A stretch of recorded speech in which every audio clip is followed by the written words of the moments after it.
Domingo tem derby e tem informação aqui sobre a escalação do Corinthians. Sim, exatamente aquela posição que você quer saber.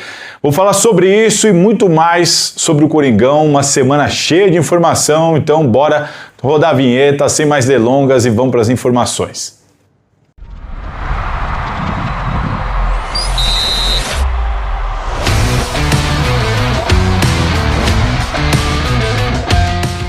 Fala pessoal, todo mundo vivão por aí? Bora, sem mais delongas, vamos para as informações. Tem informação importante sobre a escalação do Corinthians, hein? Segura aqui até o final do vídeo que você não vai se arrepender, tem informação importante sobre o time que vai a campo domingão contra o Palmeiras pelo Campeonato Brasileiro na Neoquímica Arena.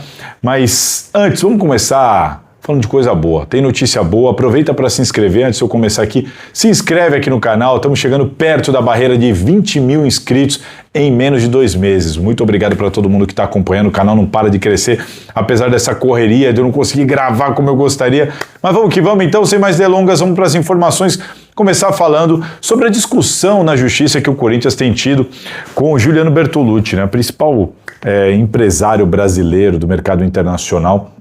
E informação importante que a gente trouxe em primeira mão no Gazeta Esportiva, para vocês entenderem. O Corinthians tem lá no regime centralizado de execuções, no RCE, cerca de 78 milhões de dívida com o Juliano Bertolucci.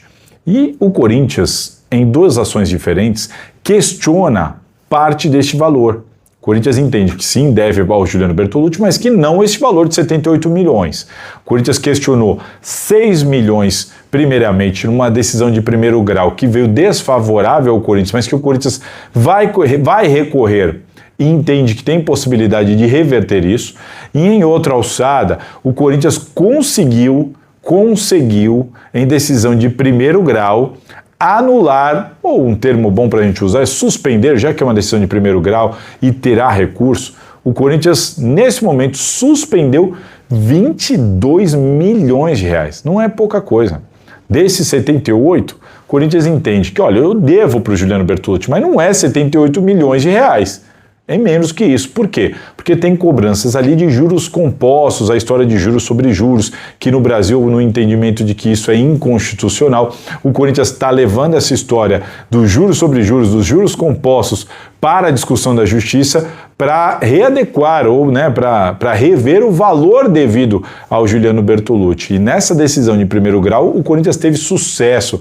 Uma decisão do Corinthians que o Leonardo Pantaleão, no início dessa discussão, o Leonardo Pantaleão estava como diretor do departamento jurídico, ele já saiu, no momento dessa decisão ele já havia saído, o Pedro Soares, como eu venho avisando vocês, é quem está assumindo, mas ainda está no período de transição, só que o Corinthians, como vocês sabem, o Corinthians tem escritórios contratados que tocam esse tipo de problema, e esse é um tipo de problema que é tocado pelo escritório do Dr. Ricardo Bianchini, o escritório Bianchini Advogados, ele que estava à frente disso e conseguiu aí, em decisão de primeiro grau, uma decisão importante, reaver um valor de mas suspender um valor de 22 milhões de reais. O Corinthians ainda naquela outra discussão sobre 6 milhões de reais também já recorreu, vai recorrer, assim como o Bertolucci vai recorrer dessa, e a gente vai ver no final o que vai dar, mas é muito difícil que fique mesmo tais 78 milhões. Se o Corinthians conseguir baixar isso, a tendência até que numa decisão de recurso,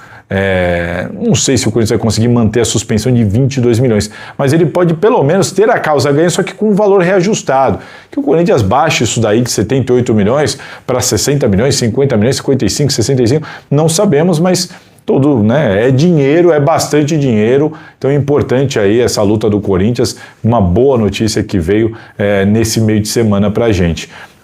Que mais? Ministério Público.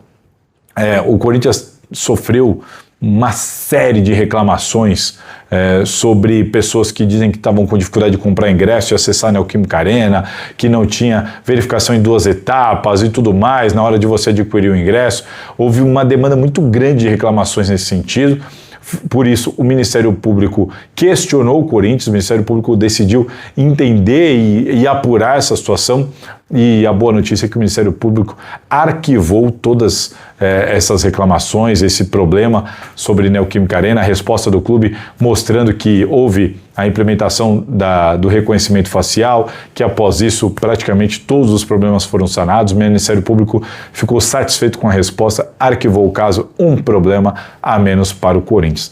Tá certo que mais, assim como o Corinthians continua sofrendo aí com o transfer ban, impedido de contratar. E sinceramente, olha, eu vou até concordar aqui com o Benja quando ele fala que o transfer ban foi uma boa para o Corinthians. Claro que não era uma boa porque o Corinthians precisa de reforços, mas quando a gente nos bastidores apura e descobre quais são os nomes que o Corinthians está negociando, a ideia do Corinthians é trazer 2 atacantes ainda nessa janela. Mas quando você escuta que o Corinthians está indo atrás de Agostinho Anello, bicho, é melhor ficar com o transfer ban, porque pelo menos vai deixar a molecada da base jogar e não vai vir um cara desse aí que vai onerar o clube e dificilmente vai trazer algum tipo de retorno. Mas enfim, a janela fecha na terça, se o Corinthians não resolver o transfer ban até lá, e olha, pelo jeito o Santos Laguna não quer facilitar. Repito, informação para vocês. Pô, por que o Santos Laguna está dificultando tanto? Queria 70%, o Corinthians arrumou 70% do valor. A informação que eu tenho é que o Santos Laguna ficou muito incomodado por ter sido ignorado e tudo mais pelo Augusto Melo, mas principalmente porque esse dinheiro fez muita falta ao Santos Laguna. O Santos Laguna precisou recorrer a empréstimos bancários, tá pagando juros, enfim, ficou além da dívida do Corinthians. Os caras tiveram problemas lá de fluxo de caixa e tudo mais, e é isso que deixou eles muito incomodados. Então eles estão querendo, entre aspas, realmente punir mesmo o Corinthians agora. E meus caros, é isso, ou o Corinthians consegue o dinheiro inteiro, ou vai ficar à mercê do Santos Laguna, que não está disposto a colaborar. Se bater terça-feira e o Corinthians não conseguir resolver esse problema, o Corinthians só vai poder contratar jogadores livres no mercado.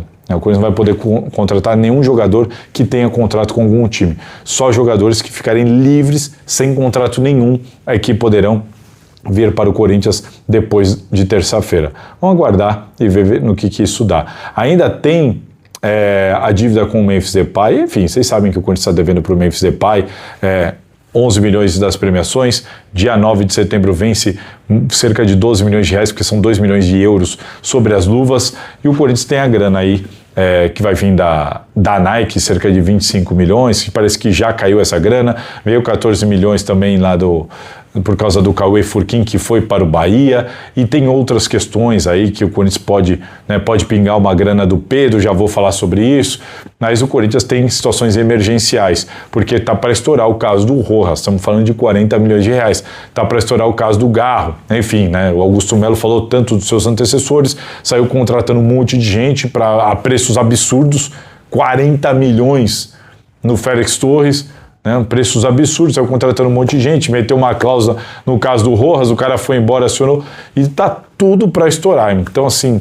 será que é o momento de falar em reforços? Precisa de reforços, mas o Corinthians tem muito dinheiro para pagar aí de situações emergenciais a curto prazo, por causa dessas situações na FIFA e também por causa dessa situação do Memphis Depay. Então, aguardemos, vamos ver como é que vai ser. E aproveitando ainda, falando de bastidores, vocês sabem que o Leonardo Pantaleão é o novo presidente da Comissão de Ética como vice-presidente do Conselho Deliberativo, e uma informação para vocês que eu apurei junto à Comissão de Ética. Soube pelas pessoas da Comissão de Ética que Leonardo Pantaleão já enviou um recado a todos eles de maneira muito clara, falando expressamente que quer que acelere os casos. Isso foi confirmado por mim, por pessoas da Comissão de Ética, que Leonardo Pantaleão já foi no dia seguinte à vitória dele na eleição, um dia seguinte ou 2 dias depois, não tenho certeza, de que ele enviou um recado que quer estudar as relatorias dos casos que tem pela frente, pediu ali uma espécie de resumo de tudo que tem pela frente e de que avisou que não vai segurar nenhum caso, que ele quer celeridade, que ele quer que as coisas andem e que ele quer terminar com tudo até o final de 2026. Estamos falando de cerca de 26 casos. E tem muitos ali, de André Sanches, Augusto Melo, Rosala, Armando, Robão, tem muito caso importante lá. E aquela promessa, entre aspas, de campanha, porque o Leonardo Pantaleão mal fez campanha, né? Mas aquela promessa, pelo jeito, ela vai se cumprir. Isso é uma informação para vocês. Ele já avisou e eu questionei o Leonardo Pantaleão, mas e se você perceber que os membros da comissão de ética não estão agindo como você gostaria, com essa pressa toda, e ele disse que aí ele vai cobrar, muda a relatoria ou puxa para ele a relatoria, mas que se perceber morosidade, de que ele não vai deixar a pessoa à frente de nenhum caso. Ou seja, parece que Leonardo Pantaleão está com faca nos dentes mesmo, e vamos ver, como eu disse, é dali que vai sair tudo o que precisa sair. A comissão de ética não decide nada, quem decide é o plenário do conselho, mas precisa ir para o plenário. Esse é o grande X da questão, né? Tem muitos casos lá que nunca foram para o plenário e estão lá há anos parados. Que bom que agora as coisas vão andar, tomara, a gente vai continuar fiscalizando aqui. Eu fui atrás de entender se ele estava de fato, né, disposto a fazer esses casos andarem, porque está todo mundo curioso para saber como é que vão andar esses casos. Pois bem, o recado já foi dado, vamos seguir aguardando para ver o que vem pela frente. Que mais? Falando em políticos, vamos falar aqui do Ministério Público, que avançou na investigação sobre os cartões corporativos e sobre as notas fiscais. Então bora lá, roda a vinheta rapidinho para a gente dar uma quebrada, eu tomar uma água e a gente segue no assunto.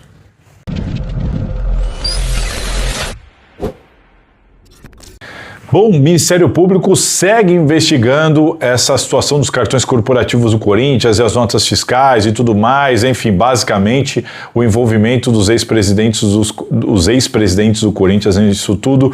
O que é importante, né? Segundo a matéria do GE, que eu pude acompanhar, o Ministério Público, ele avançou na investigação da seguinte maneira: já que no Corinthians muitos documentos foram subtraídos, furtados, isso é um problema que está na comissão de ética, vamos lembrar, né, Augusto Melo, a Daina, o Pedro Silveira, o Sidorf, e mais alguns, temos mais alguns lá, se não me engano são 6, que vão ter que responder na ética sobre o sumiço desses documentos, porque isso é subtração, isso é crime, isso é um absurdo, né? Sumirem com os documentos do clube. Isso aconteceu, inclusive confirmado de maneira oficial por alguns documentos internos. Por causa disso, o Ministério Público fez algo que eu acho assim o básico do básico. Pediu para os bancos enviarem ao Ministério Público todas as faturas. Segunda via, pede a segunda via de todas as faturas. Então vai pegar as faturas do André Sanches, do Duílio Monteiro Alves e do Augusto Melo. É sempre importante lembrar, porque eu vejo muita manifestação nas redes sociais sobre André Sanches e Duílio Monteiro Alves. E repito aqui, não é. Estamos falando dos 3. E aí vai ter ali uma investigação para entender se houve ali, enfim, alguma irregularidade, algum crime, o que o Ministério Público, que conclusão o Ministério Público vai chegar sobre os gastos e a maneira como era utilizado o cartão de crédito corporativo por estes 3 ex-presidentes. Isso é uma coisa. Outra coisa é a situação das notas fiscais da gestão do Duílio Monteiro Alves. Por que é importante falar da gestão? Porque ainda não há nenhuma comprovação ou nenhuma manifestação das autoridades, nem mesmo das reportagens. O próprio Bruno Cassucci, da matéria do GE, conversei com ele sobre isso, ele reforçou isso, a gente trocou essa ideia de que até agora não há nada que identifique a ciência do Duílio Monteiro Alves sobre qualquer tipo de gasto referente àquelas notas fiscais que apareceram e, segundo o Ministério Público, foram comprovadas como reais. Qual que é o grande lance aí? Tá na cara, eu já tenho falado isso aqui há um tempo, tá na cara que tem coisa errada. A gente tem que entender quem são os responsáveis por isso. É o Duílio? Se é o Duílio, é o Duílio. Se não é o Duílio, quem era? Se o Duílio não sabia de nada, quem que sabia? Quem que fazia? Com autorização de quem? É isso que tem que ser investigado e está sendo investigado pelo Ministério Público. Por quê? Porque nós temos notas ali, por exemplo, como o Ministério Público revelou nessa última manifestação, que fala sobre, um serviço em uma oficina de carro. E aí a oficina diz que emitiu a nota, mas não fez o serviço. Se ela não fez o serviço, ela não recebeu. Se ela não cobrou, não recebeu, por que a nota existe? E lá atrás, então, aquele documento, que tem que entender se aquele documento de despesa, se realmente ele é um documento oficial que comprova o pagamento para alguém. Que aí estaria, né, a irregularidade. Opa, você emitiu uma nota de um serviço que não foi prestado, mas você recebeu o dinheiro do clube por causa disso. Aí quem que recebeu? Para onde foi esse dinheiro? É isso que o Ministério Público está investigando e a gente vai ter que aguardar. Primeiro, para entender se houve de fato essa saída do dinheiro do clube para alguém. É isso, porque se não saiu e o serviço também não foi feito, em tese não tem nada errado. Agora, se saiu o dinheiro, aí sim. Aí tem alguma coisa errada. E aí se o Duílio sabe ou não sabe, se ele sabe, ele é responsável. Se ele não sabe de nada, quem era o responsável? Quem estava fazendo isso de errado? É isso que a gente vai ter que identificar, inclusive é isso que eu estou indo atrás há um bom tempo. E que mais? O mini mercado, né, o Mercado Oliveira, se eu não estiver enganado, foi pedido, o Ministério Público solicitou a quebra do sigilo fiscal do mini mercado, que está na cara também que tem coisa errada, né? Está na cara que tinha coisa errada lá pelo depoimento deles. A questão é a gente entender. Para mim, agora é uma opinião, tem coisa errada? Está na cara, tem coisa errada. Agora é entender o que exatamente estavam fazendo e quem estava sendo beneficiado com isso e quem estava fazendo com autorização de quem. A gente vai ter que entender se há relação disso com o Duílio Monteiro Alves ou se não tem, como o Duílio defende que não tem, que não sabia de absolutamente nada.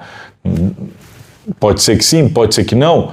Enfim, não dá pra gente cravar nada, então não dá pra cravar nada. Então, neste momento, nós não temos nenhuma comprovação de que o Duílio sequer tinha ciência disso, porque no cartão corporativo dele não estava nada. Naquele documento que foi encontrado de despesas não tem a assinatura dele.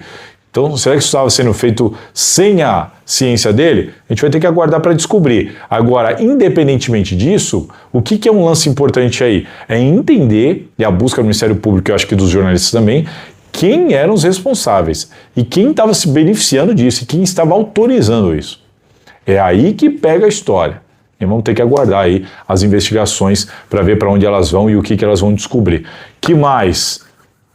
MP dos cartões. Agora, penúltimo assunto, antes de falar para vocês sobre a escalação do Corinthians para o derby, vamos falar aqui sobre a possível venda do Pedro. E aí, meu amigo, quero lembrar uma historinha aqui.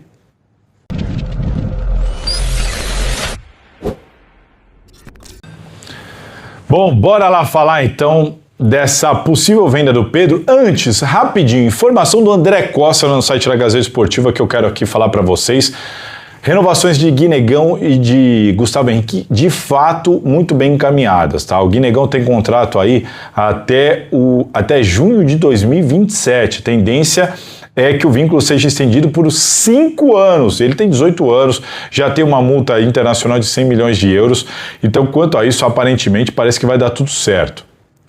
Sobre Gustavo Henrique, 32 anos de idade, o contrato dele termina agora, mas de fato isso já estava sendo discutido lá atrás, é o melhor zagueiro do elenco, está valorizado, deve renovar por mais 2 temporadas, e o Corinthians de fato nesse caso estava esperando mais a questão política e tudo mais, esperar para ver quem ia ser o presidente para sentar e finalizar, porque o Gustavo Henrique avisou que mesmo valorizado tinha intenção de ficar, o Corinthians deixou claro que também pretendia contar com ele, era de fato uma questão de esperar a parte política. 2 informações importantes do André Costa no site da Gazeta Esportiva. E agora falar do Pedro. Pedro, quando o Cássio falou que ele era o melhor jogador da base que ele viu e tudo mais, saiu cedo naquela negociação com o Yuri Alberto, cara, ele pode render para o Corinthians cerca de 120 milhões de reais. Isso porque o Al Ittihad da Arábia Saudita, segundo o jornalista francês Sant Aouna, isso, ele publicou que o Al Ittihad da Arábia Saudita está disposto a pagar uma grana pelo Pedro para tirar ele do Zenit. E aí, meus caros, o Corinthians, lá quando fez o negócio com o Zenit, naquela coisa do Yuri Alberto, o Corinthians vendeu por 9 milhões de euros, lá atrás, 9 milhões de euros, e também guardou 30%. Então, lá atrás, ele já rendeu 47 milhões de reais para o Corinthians na época. Agora, ele pode render, se você pegar a fatia do Corinthians, que é 30%, mais o fato do Corinthians ser um clube revelador, mais 70 milhões de reais. E 70 milhões de reais, se der tudo certo, mais os 47 milhões, quase 50 milhões de reais de lá de trás. Ou seja, vendeu e vendeu muito bem. É torcer para esse negócio aqui dar certo do Ittihad com o Zenit. O Corinthians tem que torcer muito para esse negócio dar certo, porque vai ser um dinheiro importantíssimo nesse momento. Agora, eu quero só lembrar que quem me acompanha, na época eu até usava o Twitter, quem me acompanha de lá de trás, eu tive até umas conversas com o meu amigo Rodrigo Vessone, fala Vessa, sobre isso na época, porque o Vessa não gostou muito dessa negociação. Aliás, repercutiu muito, todo mundo, o esquema com o Fernando Garcia, todo mundo vai pro Zenit e tal. E eu defendi veementemente na época Fui muito a favor da contratação. Por quê? Porque era o Yuri Alberto, um cara jovem pra caramba, que poderia trazer retorno financeiro, era um camisa 9, que foi, do Santos, do Internacional, categoria de base, cara, uma escassez de camisa 9 no Brasil. Falei, cara, nós vamos trazer um centroavante, bom pra caramba, jovem pra caramba, ou seja, pode ajudar no campo, pode ajudar fora dele. Cheguei a falar aqui no Gazeta Esportivo que foi a melhor contratação do ano no Brasil. Porque eu falei, cara, é um cara que pode render no campo e fora dele, não é um veterano vindo de fora e tal. Não, ele pode render no campo, pode render fora dele, pode ir para a seleção brasileira como foi, se valoriza e tudo mais. Vive aí tendo proposta da Premier League. O Corinthians adquiriu 50%, na época na casa ali de 12 milhões e meio de euros. Hoje, 50% dele já vale mais que isso. Então já valeu a pena. O que ele já entregou de gol, artilheiro de temporada, voltou para a seleção brasileira. Cara, só isso já vale a pena. E o que o Corinthians deu em troca? O Corinthians não deu R$1 em troca. O Corinthians não deu R$1. O Corinthians trouxe o cara para ter o cara, renovou o contrato agora, para ter ele em campo. Pode ficar com 50% de uma futura venda dele. E o Corinthians liberou o quê? Liberou parte do goleiro Ivan, do Queiroz, o Pedro, que ficou com 30% e pode render 70 milhões e na época ainda garantiu 47 milhões na venda. Mantuan também, se eu não me engano, 11 milhões de euros, eu não lembro agora de euro, de reais, mas ganhou uma grana com o Mantuan que foi para lá. E assim, com todo respeito aos jogadores. Mas, cara, quando você olha para o Mantuan, para o Duqueiroz, para o goleiro Ivan, para o zagueiro lá, que eu esqueci o nome também, o Robert Renan, cara, são posições que o Corinthians consegue encontrar reposições. O Corinthians ganhou dinheiro com aqueles caras, como quase 50 milhões de reais com o Pedro. Já na época, o Corinthians garimpou dinheiro, liberou uns caras que você tinha reposição e, assim, jogadores comuns, normais, né? E trouxe uns grandes centroavantes de graça, entre aspas, de graça não, sem desembolsar dinheiro, ficou com 50% do cara que você pode vender e ganhar uma grana, ou seja, você ganhou dinheiro com os caras que você liberou, você não liberou nenhum gênio, nenhum craque, trouxe um cara valorizado, ficou com 50% do cara artilheiro do seu time. Porra, bicho, eu já achei uma grande negociação na época, agora então... Caraca, se esse negócio aqui do Pedro der certo, então aí acabou. Aí foi uma baita de uma negociação que na época foi muito questionada. Pô, todo mundo vai pro Zenit. Cara, pra mim, falei na época e agora reforço. Fala aí, valeu a pena ou não valeu? Eu não tenho nenhuma dúvida. Diz aqui nos comentários o que vocês acham e agora vamos falar do derby.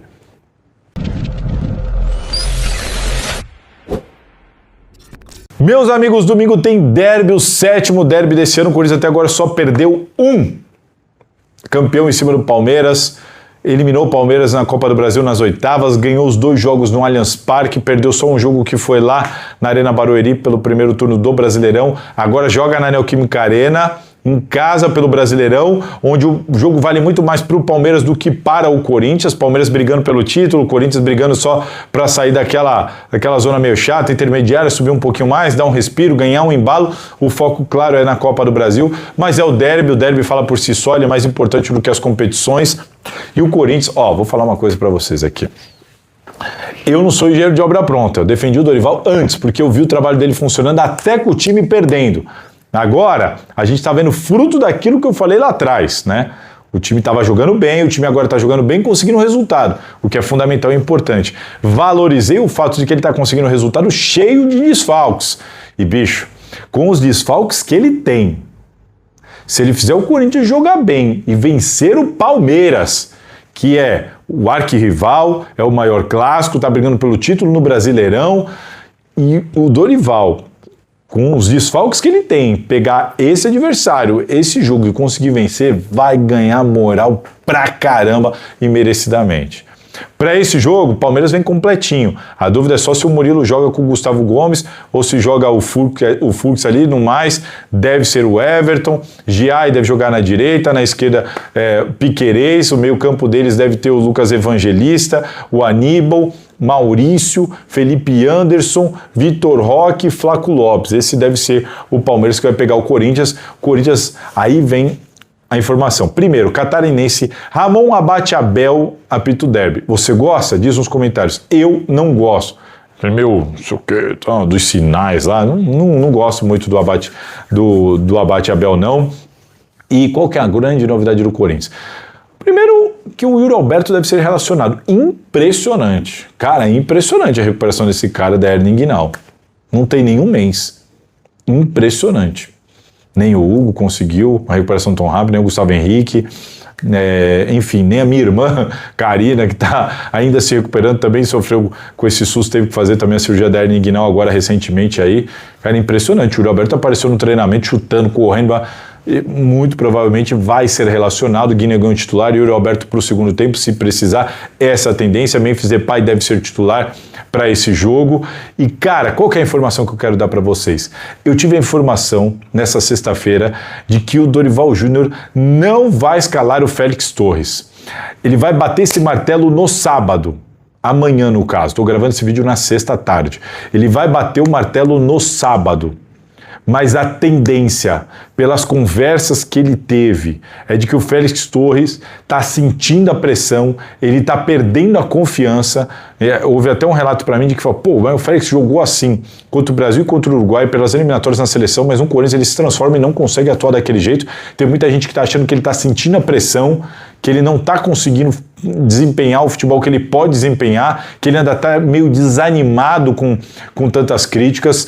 E o que foi passado para mim de informação é: o Dorival ainda não bateu o martelo, vai depender do treino de sábado, mas a tendência e a maior probabilidade, a grande chance mesmo é que Félix Torres fique no banco de reservas. Félix Torres não deve jogar o derby por causa do que o Dorival viu nos últimos jogos, tentou defender ele, dar uma moral na coletiva, mas parece que o Félix eles estão sentindo o Félix abatido, jogando mal e abatido. Há muita dúvida se ele está em condição ideal, inclusive psicológica, de jogar. E como o jogo é muito importante, o Dorival está estudando e hoje a tendência, a grande probabilidade, assim, 99,9% de chance do Félix Torres não jogar o derby. E aí você me pergunta, quem joga? Bom, Hugo, não sei quem vai ser lá ainda, porque isso vai ser decidido no sábado, mas aí vem André Ramalho, Gustavo Henrique